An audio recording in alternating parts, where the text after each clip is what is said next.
Isaiah 54 verse 14. In righteousness shalt thou be established. Thou shalt be far from oppression, for thou shalt not fear, and from terror, for it shall not come near thee. Motivation. Isaiah 54 verse 14 is not emotional encouragement. It is a statement of divine order.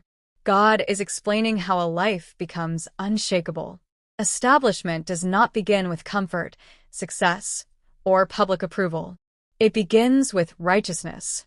When God establishes someone, He is not decorating their life. He is securing it. Many people are unsettled because they are trying to build stability on changing ground. Finances fluctuate, people fail, systems collapse. God removes all unreliable foundations and replaces them with righteousness. That means your confidence is no longer dependent on outcomes but on alignment. When you are established by God, your life stops being reactive and starts becoming anchored. Oppression feeds on instability and fear. It thrives where people feel powerless, uncertain, or exposed. God's promise is clear. When righteousness establishes you, oppression loses access. It may exist around you, but it will not rule over you. Distance is created, not by escape, but by authority. You are not running from oppression, it is being kept away from you. Fear is addressed directly because fear is what invites oppression closer. Fear exaggerates threats and minimizes God. God does not deny that danger exists, but He denies it proximity. Terror may announce itself, but it will not take residence. It will not dominate your thoughts, paralyze your decisions, or hijack your future. This verse calls for maturity. God is not promising a life without conflict. He is promising a life without control by fear. When you are established in righteousness, you stop living in survival mode. You begin to think clearly, act wisely, and move confidently, even in uncertain environments.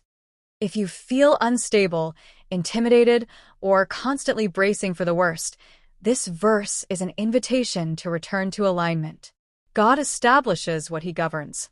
Once righteousness takes its place, fear loses its voice, oppression loses its strength, and terror loses its direction. Prayer. Abba Father, I come before you acknowledging that you alone are my foundation. I no longer want to build my life on fear, human approval, or unstable systems. Establish me in righteousness, deeply, permanently, and completely. Where my heart has been unsettled, bring order. Where fear has shaped my decisions, uproot it. Where oppression has tried to wear me down, through pressure, delay, intimidation, or uncertainty, I ask you to create divine distance. Let it be far from me, just as your word declares. I choose trust over panic. I choose obedience over compromise. I choose faith over constant worry. Guard my mind from terror, sudden dread, and destructive thoughts. Let no report, no threat, and no circumstance gain access to my peace. Anchor my life in truth. Strengthen my inner man. Teach me to stand without fear and to walk with quiet confidence, knowing that you are my defense. I receive your promise that I am established, protected, and secured by your righteousness. From this day forward, I refuse to live intimidated. I will live aligned, grounded, and confident in you. Shalom. Selah.